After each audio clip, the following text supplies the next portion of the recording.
امام القاضیان اسلام آباد high court قاضی عامر فاروق نے ایک آرڈر کیا ہے، اس کے حوالے سے بات کریں گے. پھر جو اس وقت اسلام آباد میں اسلام آباد کے سیاسی ماحول میں جو حبس ہے اس وقت، اس حوالے سے صدیق جان صاحب سے پوچھیں گے. صدیق جان صاحب، سب سے پہلے یہ بتائیے گا کہ ایک تو اسلام آباد کے جو امام القاضیان قاضی عامر فاروق نام ہے ان کا نا، عامر فاروق میں کہتا ہوں. عامر آئین والے یا نہیں، الف والا میں کہتا ہوں، عامر فاروق. انہوں نے آج جو آرڈر کیا ہے تھوڑی دیر پہلے کہ احتجاج، وہ جو پارلیمنٹ نے ایک ایکٹ نکالا تھا، منظور کیا تھا کہ ان کی اجازت کے بعد اجازت لے کر احتجاج ہوگا، انہوں نے کہا جی کہ احتجاج نہ کریں، روک دیا مطلب ان کو. اس پر کیا کہیں گے آپ؟ دیکھیں، اب کسی عدالتی فیصلے کی کوئی وقت نہیں ہے، اور آپ جو مرضی کر لیں، پی ٹی آئی تو نکلے گی. میرا نہیں خیال کہ پی ٹی آئی کو روک سکتے ہیں. پی ٹی آئی کو بات چیت کے ذریعے آپ روک سکتے ہیں، اگر اس طرح سے آپ روک سکتے ہیں تو روک لیں. عدالتی فیصلے میرا نہیں خیال تحریک انصاف کا راستہ روک سکتے ہیں، اور آپ دیکھیں گے کہ تحریک انصاف کے اندر اور زیادہ ری ایکشن آئے گا، کیونکہ عمران خان کا نیریٹو اس طرح سے جیتتا ہے. جب عدالتوں کے فیصلے اس طرح کے آتے ہیں تو پھر عمران خان کا نیریٹو جیتتا ہے کہ عمران خان تو کہتا ہے کہ، بلکہ عمران خان کا تو الزام ہے عامر فاروق صاحب کے اوپر کہ لندن پلان کا وہ حصہ ہیں، اور عامر فاروق صاحب کے خلاف ایک بڑا تگڑا ریفرنس سپریم جوڈیشل کونسل میں کہ آپ ہمارا کیس نہ سنا کریں. تو عامر فاروق صاحب کو سننا نہیں چاہیے تھا. پھر دیکھیں نا رائے صاحب، آپ کے کچھ دوست ہیں جو عامر فاروق صاحب کے بہت کلوز ہیں، ان کو ایک ریکویسٹ کریں کہ عامر فاروق صاحب کو کہیں کہ اگر آپ نے نون لیگ کے حق میں کوئی چیز کرنی ہوتی ہے تو کم از کم نون لیگ کو کہیں کہ پہلے تو ان کو ایکسپوز نہ کیا کریں. اب دیکھیں نا کہ فیصل واڈر نے پہلے جا کے کہہ دیا ٹی وی پہ کہ کل عدالت معاملہ ٹیک اپ کرے گی اور روک دے گی ان کو احتجاج سے. تو پھر وہی ہوا. تو اس کا مطلب یہ ہے کہ پہلے سے نون لیگ والے کہتے ہیں ساڑی گل ہو گئی ہے، پہلے سے ان کی بات ہوئی تھی عامر فاروق صاحب سے کہ ہم کوشش کر رہے ہیں، ہو گیا تو ٹھیک ہے، ورنہ آپ نہیں کرنا. انہوں نے کہا ٹھیک ہے. قاضی عامر فاروق اور ماضی کے قاضی جن کے بارے میں قاضی القضاء لکھتا ہوتا تھا، ان کا نام میں کوشش کرتا ہوں کہ نہ لوں، لیکن بیچ میں وہ آ جاتا ہے. کرے کیا کوئی معاملہ جڑا ہوا ان کے ساتھ ہے، جنہوں نے پاکستان میں سیاست میں استحکام کی بنیاد رکھی ہے. اور 13 جنوری کو وہ فیصلہ جو سیاہ شب جو سردیوں کی انہوں نے جو بدلہ چھینا تھا، بالکل ان پر بھی درجنوں درخواستیں عمران خان صاحب نے ان پر عدم اعتماد کا اظہار کیا، لیکن وہ ہر کیس اپنے سامنے لگاتے تھے. اور پھر وہ یہ کرتے تھے کہ وہ قاضی چیف جسٹس، وہ قاضی فائز ایڈوکیٹ بن کر اپنی عدالت میں دلائل دیتے تھے، اور پھر وہ قاضی چیف جسٹس قاضی فائز صاحب بن کر تحریک انصاف کے خلاف. اور یہی معاملہ کچھ یہاں بھی ہے. بالکل ایسے ہی ہے. دیکھیں عامر فاروق صاحب، اس کے لیے آپ یہ دیکھ لیں کہ جب قاضی فائز صاحب جج تھے، ابھی چیف جسٹس نہیں بنے تھے، بندیال صاحب کا دور تھا، تو نون لیگ نے ایک آڈیو کمیشن بنایا تھا، جوڈیشل کمیشن آڈیو لیگز کے اوپر، اور اس میں انہوں نے 3 جج سلیکٹ کیے تھے پوری عدلیہ سے، سپریم کورٹ اور 5 ہائی کورٹ سے. ان میں ایک تھے قاضی فائز عیسی صاحب، ایک تھے عامر فاروق صاحب، اور تیسرے تھے نعیم اختر افغان صاحب.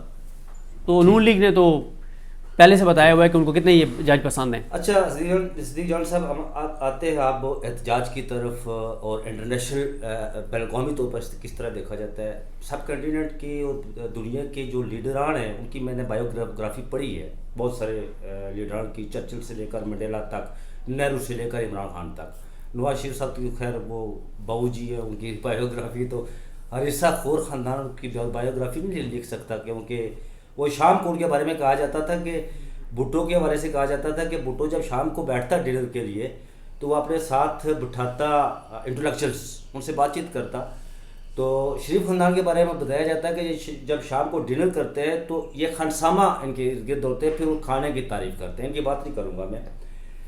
یہ جو عمران خان کے حوالے سے ہے کہ میں ان کے بارے میں ایک اکثر جملہ کہتا ہوں، تو شیر کی کچھار میں کلولا کرتا شخص، بڑی بہادری سے یہ ڈٹا ہوا ہے. بالکل. اور تاریخ ہمیشہ بہادروں کا بانے کھول کر استقبال کرتی ہے.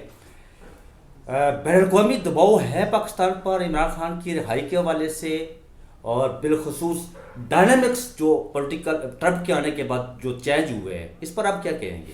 دیکھیں، لگتا یہ ہے کہ اب نہ چیزیں جو بائیڈن کے جانے کے بعد، اب جانا کیونکہ وہ اب تو اس کا ظاہر ہے آخری اس کے دن چل رہے ہیں اور ٹرمپ جیت چکے ہیں، تو یہ تو یعنی ایک طرح سے تو وہ جا ہی چکے ہیں نا، اب مطلب منتقلی اقتدار ہو رہا ہے. اس کے بعد نا آپ کو یو کے کا بھی مزاج فرق نظر آئے گا، انسانی حقوق کی تنظیموں کا مزاج بھی فرق نظر آئے گا، انٹرنیشنل ہر ایک جگہ پہ آپ کو مزاج میں فرق نظر آئے گا. کیونکہ پہلے جو بائیڈن انتظامیہ کیونکہ عمران خان کے خلاف تھی، تو ہر چیز پہ امریکہ سیٹل کر رہا تھا اور پاکستان پہ کوئی دباؤ نہیں تھا. پاکستان جو بھی جبر بربریت فستائیت کر رہا تھا، اور جب یہ کہا جاتا ہے نا کہ جی آپ باہر والوں سے کیوں بات کرتے ہیں بھائی؟ اگر یہاں پہ آپ یحییٰ افریدی کو بٹھا دیں گے, آپ امین الدین خان کو بٹھا دیں گے, اور عامر فاروق صاحب اور علی نیلم صاحب ہوں گی, اور دوسری بات یہ ہے کہ پاکستان نے سائن کیے ہوئے ہیں انٹرنیشنل جو ایک سائن کیا ہوا ہے, جو آپ کا GS20+ جو بہت سے ہم نے معاہدے اور جو انٹرنیشنل قوانین ہیں ان کے اوپر ہم نے سائن کیے ہوئے ہیں کہ ہم ان کو وائلیٹ نہیں کریں گے, اور ان کی وائلیشنز ہو رہی ہے. UN کی آپ رپورٹ پڑھ لیں, آپ باقی پڑھ لیں. میرا خیال ہے کہ دیکھیں, میں ابھی ایک کلپ دیکھ رہا تھا, میں چاہتا ہوں کہ میں آپ کو سنا دوں, کیونکہ جب بھی ہم بات کرتے ہیں نا تو ہمیں تو کہا جاتا ہے کہ یہ پرو PTI ہیں. تو PMLN آپ کو پتہ ہے کہ جن 4-5 لوگوں کو واقعی کہتی ہے کہ یہ ان سے بڑا صحافی کوئی نہیں ہے, ان میں سے ایک ابصار عالم صاحب ہیں. اب ابصار عالم صاحب کا میں آپ کو ایک کلپ سنا دیتا ہوں کہ وہ کیا کہہ رہے ہیں, کہ جو ایک UK کا ڈیلیگیشن آیا ہوا ہے اور وہ کس طرح سے بات کر رہے ہیں. اچھا, اب نا یہ بھی میں آپ کو بتا دوں کہ یہ ملک کیوں یہ ملک اب پاکستان کو کہہ رہے ہیں کہ آپ مہربانی کریں, کیونکہ ان ملکوں کے اندر جو اوورسیز پاکستانی رہتے ہیں نا, انہوں نے ان حکومتوں پہ دباؤ بڑھا دیا ہے کہ یار تم لوگ جو ہے وہاں جبر کا ساتھ دے رہے ہو, تم اس ظلم بربریت یزیدیت کا ساتھ دے رہے ہو, تمہارے کہنے پہ یہ سارا کچھ ہو رہا ہے. وہ کہتے ہیں نہیں ہم تو بھائی نہیں کہہ رہے, وہ کہہ رہے ہیں تم کہہ رہے ہو, تمہاری مانتا ہے پاکستان کی جو اس وقت طبقہ بیٹھا ہوا ہے, تم لوگ ان کے پیچھے ہو, تم لوگ پاکستان کو تباہ کرنے والے ہو, تم پاکستان کو برباد کرنے والے ہو, تم پاکستان کے اندر یہ سارا کچھ کروانے والے ہو. وہ کہہ رہے ہیں یار خدا کا واسطہ ہے ہم تو ہی نہیں ہیں. تو وہ آپ بات کر رہے ہیں پاکستان سے کہ یار رولا تمہارے ملک کا ہے, وہاں ایون فیلڈ کے باہر جو کچھ ہوتا ہے, جو تمہارا بندہ وہاں جاتا ہے وقتہ ہمیں پڑا ہوا ہے, ہماری پولیس ہمارے اداروں کو وہاں وقتہ پڑا ہوا ہے, اور وہاں پہ جتنے اوورسیز پاکستانی ہیں, چاہے وہ UK کے اندر ہو, USA کے اندر کمیونٹی ہے نا, جو اوورسیز پاکستانی امریکہ کے اندر دیکھ لیں آپ, اور انگلینڈ کے اندر آپ دیکھ لیں, پھر آپ یورپین یونین کے اندر دیکھ لیں, جتنے بھی وہ کنٹریز ہیں وہ موصل کمیونٹی, اور وہ موثر ہیں بالکل. یہ وہ لوگ ہیں جو وہاں پر ڈاکٹرز ہیں, لوگ بزنس مین ہیں, یہ باہر نکلتے ہیں جب آواز اٹھاتے ہیں تو پھر وہ گھومتے ہیں.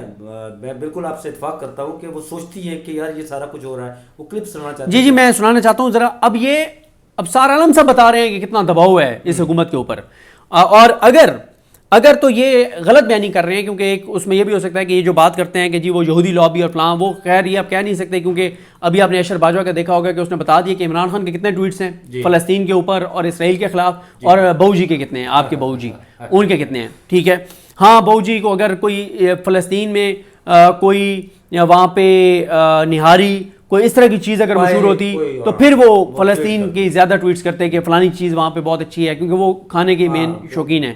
تو یہ ذرا سنیں کہ ابصار عالم صاحب کیا کہہ رہے ہیں, اور میں آپ کو کہہ رہا ہوں کہ اگر یہ جھوٹ بھی بول رہے ہیں تو اس میں امپورٹنٹ یہ ہے کہ اس سے ہوگا کیا, اس سے ہوگا یہ کہ PTI کے اندر ایک تھوڑا سا وہ بنے گا, جان آئے گی کہ بھائی اس کا مطلب ہے کہ انٹرنیشنل پریشر آنے لگے, اگر ہم یہاں پہ تھوڑا سا مومنٹم بڑھاتے ہیں تو ہمیں فائدہ ہوگا. ذرا سنیے وہ کیا کہہ رہے ہیں.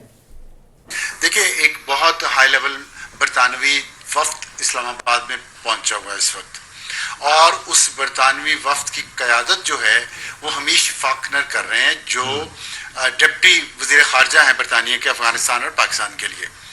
اور یہ جو یہاں پہ آئے ہیں وہ اس وفد کے ساتھ, اس میں ان کے ایجنڈے پہ جو سب سے اہم چیز ہے وہ عمران خان کی رہائی ہے, اور وہ پاکستان کی حکومت پہ لابنگ کر رہے ہیں. صرف حکومت کے ساتھ ہی, آج اسپیکر قومی اسمبلی کے ساتھ بھی ان کی میٹنگ ہوئی ہے, اور بھی ان کی بہت اہم ملاقاتیں ہو رہی ہیں جو میڈیا میں بھی نہیں آئیں گی. اور یہ سارا کام شروع ہوا ہے اس کامن ویلتھ کانفرنس سے, جو سیموا آسٹریلیا کے پاس ایک جزیرہ ہے, اور اس مہینے کے شروع میں, یہ اکتوبر کے آخر میں وہاں تھی کامن ویلتھ کی کانفرنس. اس میں اسحاق ڈار جو ڈپٹی پرائم منسٹر پاکستان کے اور وزیر خارجہ بھی, وہ شرکت کرنے گئے تھے, اگر آپ کو یاد ہو.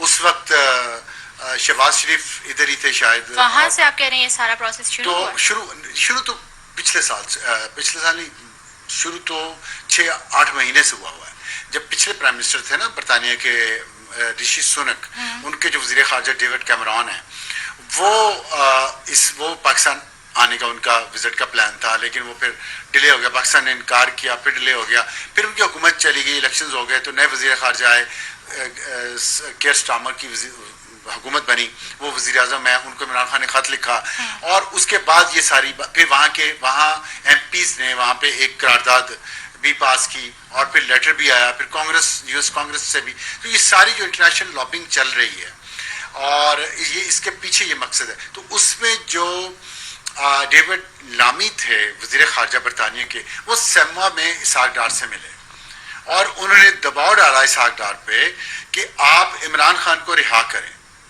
اور اس کی وجہ یہ ہے, برطانیہ کا اتنی دلچسپی اس میں یہ ہے, پہلے رشی سنک کی حکومت وہ اور سیاسی جماعت تھی, یہ جو ہے یہ اسٹیٹ کامر یہ اور سیاسی جماعت ہے, لیکن دونوں کی دلچسپی عمران خان کی رہائی میں ہے. اس کی وجہ یہ ہے کہ دیکھیں برطانیہ میں گولڈ اسمتھ فیملی جو ہے اور اس میں گولڈ اسمتھ جو ہیں ان کا بہت اہم رول ہے اس ساری لابنگ میں, جو برطانیہ کے ذریعے وہ کوشش کر رہے ہیں.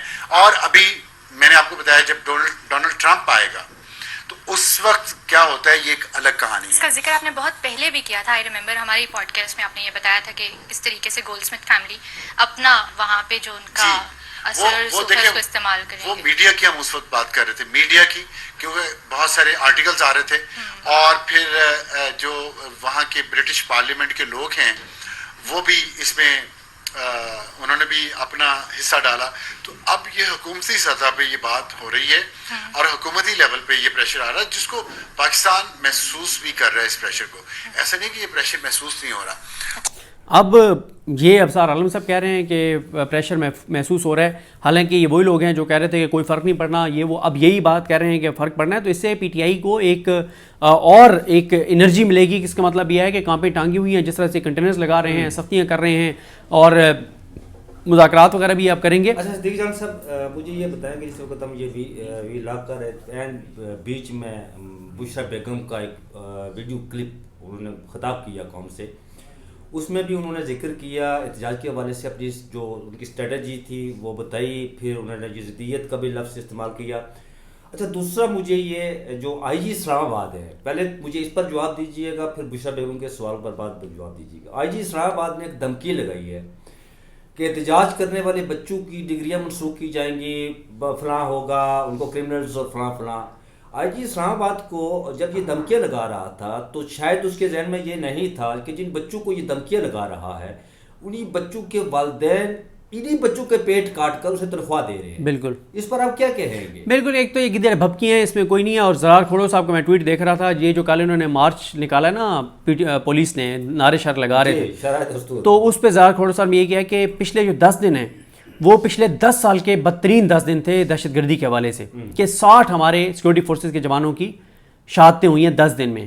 تو یہ پچھلے 10 سال کے سب سے خطرناک 10 دن تھے.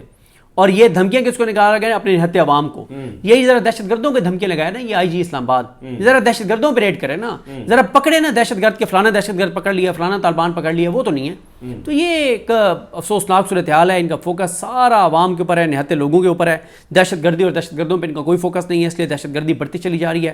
آج بھی آپ نے دیکھا کہ کرم میں اب وہ شہادتوں کی تعداد 42 ہو گئی ہے, لیکن کوئی اس کی بات نہیں کر رہا, مین اسٹریم میڈیا اس کی بات نہیں کر رہا, دہشت گردی پہ مین اسٹریم میڈیا بات نہیں کر رہا, شہادتوں پہ مین اسٹریم میڈیا بات نہیں کر رہا. تو اس لیے ہم تو کوشش کرتے ہیں کہ ہم کیا آج کا نوجوان جو ہے, جس طرح 3-4 دن پہلے ہمارے جو ایک بڑے پاورفل شخصیت نے کہا کہ پاکستان کی جو پاپولیشن ہے ٹوٹل اس میں 65% آبادی نوجوانوں پر 30 سال سے کم ہے, کہ وہ بندوق کی زبان سمجھتا ہے؟ نہیں, اب لوگ بندوق کی زبان نہیں سمجھتے. بندوق سے آپ کسی کو چپ تو کروا سکتے ہیں, خوف زدہ تو کر سکتے ہیں, عزت نہیں کروا سکتے. عزت کمائی جاتی ہے, کروائی نہیں جاتی. تو کاش یہ ہمارے حکمرانوں کو اور ارباب اختیار کو یہ بات سمجھ آ جائے. قبلہ واصف علی واصف کا قول ہے کہ طاقت سے نفرت پیدا ہوتی ہے, نفرت سے بغاوت, اور پھر بغاوت طاقت کو کچل دیتی ہے. یہ کچھ اسی طرف کوئی معاملہ؟ بالکل, یہ اس وقت معاشرے میں اتنی گھٹن ہے, اتنی نفرت ہے, اتنی بے چینی اور اضطراب ہے کہ خدا نہ خواستہ کوئی ایک چیز بھی ایسی ہوئی تو معاملہ ٹریگر کر جائیں گے. ذرا یہ سیکورٹی گارڈ کے بغیر فورا چوک پہ جا کر دیکھے, حکومت میں شامل کوئی وزیر, کوئی مشیر بندوقوں کے سائے کے بغیر کسی پبلک پلیس پہ نہیں نکل سکتے. اچھا, بشرا بیگم کا جو ابھی ویڈیو کلپ آیا ہے وہ بڑا ہی آپ نے سنا ہے, وہ بھی اس پر کیا کہیں گے؟ دیکھیں, اس سے نا چیزیں ایک مومنٹم بڑھے گا پی ٹی آئی کا, اور وہ جو ایک ماحول بنا دیا گیا تھا کہ مذاکرات ہو رہے ہیں, بات ہو رہی ہے, کوئی ڈیل ہو رہی ہے, احتجاج مؤخر ہو جائے گا, تو وہ چیزیں پہلے ہی دم توڑ گئی تھیں, لیکن اور زیادہ اس کے حوالے سے کلیئرٹی آئی ہے. اور میرا خیال ہے کہ حکومت کے لیے یہ اس وقت ایک پی ٹی آئی نے جو ہے نا وہ ایک سرجیکل سٹرائک کی ہے بشرا بی بی کے خطاب کے ذریعے حکومت کے سارے منصوبے کے اوپر. پچھلے 1.5 سال سے ایک شخص پس رندہ ہے, اور وہ ایک بابا جی مجھے ملے, انہوں نے کہا کہ جی کہ میں نے اپنے دور میں نے بھٹو کا دور بھی دیکھا, وہ بابا جی نے کہا, لیکن میں نے اتنی جڑت عوام کے ساتھ کسی کی نہیں دیکھی جتنی عمران کی جڑت عوام کے ساتھ ہے. وہ وہاں سے کہتا ہے کہ پتر آپ نے لوگوں کو, پاکستانیوں کو مخاطب کر کے کہتا ہے میرے پاکستانیوں آپ نے فلاں ڈیٹ کو نکلنا ہے, تو لوگ نکلتے. یہ 24 نومبر کو جو تاریخ دی ہوئی ہے, اسلام آباد کا موسم ٹھنڈا بھی ہے, سرد بھی ہے, آپ کو پتہ ہے یہاں پہ شال کے بغیر باہر نہیں نکل سکتے. 24 نومبر کو لوگ نکلیں گے. میرا خیال ہے کہ حکومت کے وہم و گمان میں بھی نہیں ہوگا کتنے لوگ نکلیں گے, لوگ نکلیں گے.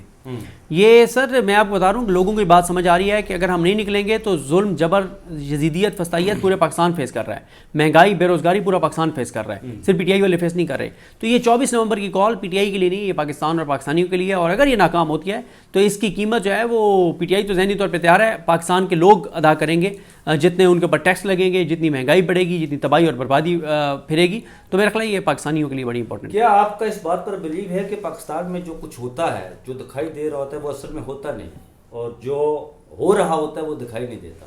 یہ جو مذاکرات کی باتیں ہو رہی ہیں کیونکہ پاورفل شخصیت فلاں سے فلاں سے فلاں سے, اس میں کتنی صداقت ہے؟ بات چیت تو چل رہی تھی, چل رہی ہے. اب اگر اس میں سے کچھ نکلنا ہوگا تو نکل آئے گا, لیکن پی ٹی آئی سر بکف ہے, وہ اپنی تیاری کر رہے ہیں. اور اصل جو حکومت کی پریشانی ہے وہ یہی ہے کہ اس بار اختیارات جو ہیں وہ علی امین گنڈا پور کے ہاتھ میں نہیں ہے. یہ حکومت کے لیے بہت پریشان کن ہے. اختیارات بشرا بی بی کے ہاتھ میں ہیں اور وہ دیکھ رہی ہیں, علیمہ خان دیکھ رہی ہیں, تو یہ حکومت کے لیے بہت پریشان. اور پاکستان سوسائٹی دیکھتی ہے جب کہ اختیارات کے حوالے سے یا اس کو لیڈ کر رہی ہو کوئی خاتون, تو پھر پاکستانی سوسائٹی, ہمارا معاشرہ جو ہے اس کے لیے اور بھی زیادہ اپنے وہ ہمدردیاں بھی ہوتی ہیں. اور پھر ظاہر ہے, اور خاتون بھی وہ ہے جس نے خود بیچاری نے 1 سال جیل کاٹی ہے بے گناہ, بغیر کسی کیس کے, اور بوگس اور گھٹیا کیسز میں اس نے 1 سال کاٹا ہے. جو مذاکرات کی آپ نے بات کی, آخری سوال, مذاکرات کی جو آپ نے بات کی, کیا بریک تھرو ہو سکتا ہے؟ سر میرا خیال ہے کہ اس کو ہمیں ڈسکس ہی نہیں کرنا چاہیے, ہوگا تو سامنے آ جائے گا. باقی پورا فوکس 24 نومبر پہ ہے, دمادم مست کلندر ہوتا ہوا نظر آ رہا ہے. بہت شکریہ صدیق جان صاحب. ناظرین, صدیق جان صاحب نے میرے سوالوں کے جواب جو میں نے ان کے سامنے رکھے وہ دیے. آپ کی میرے خیال میں اس پر تشفی ہو جائے گی, اور بتا دیا کہ انٹرنیشنلی طور پر جو دباؤ ہے پاکستان پر, اس پہ کوئی دو رائے نہیں ہے کہ بین الاقوامی طور پر پاکستان کے اوپر بہت شدید دباؤ ہے. نون لیگ والے خود ٹویٹ کر کے یہ بتا رہے ہیں کہ اچھا, وہ اداروں کو مخاطب کر رہے ہیں کہ آپ قوم کو سچ بتا دیں, لیکن ادارے ہمارے جو ہے وہ قوم کو سچ نہیں بتا رہے. پچھلے 77 سال سے یہی ہو رہا ہے. یہاں پر چین کا ایک میں وہ ذکر نہیں کرتا کیونکہ وہ چینی ایک فارن منسٹر نے کہا تھا, اس وقت ٹائم تھا یحییٰ کا, جو میں کتابوں میں پڑھا کہ یحییٰ کہہ رہا تھا کہ یہ ہو جائے گا, تو پھر چین نے کہا کہ آپ یہ نہ کہیں یہ ہو جائے گا. جب آپ کہتے ہیں کہ یہ ہو جائے گا تو پھر وہ ہوتا نہیں ہے, جب آپ کہتے ہیں کہ یہ نہیں ہوگا تو پھر وہ ہو جاتا ہے. بالکل ایسے ہی. تو انہوں نے جواب دیے. مجھے اور صدیق جان صاحب کو اجازت دیجیے, اپنا بہت سارا خیال رکھیے گا. اللہ حافظ.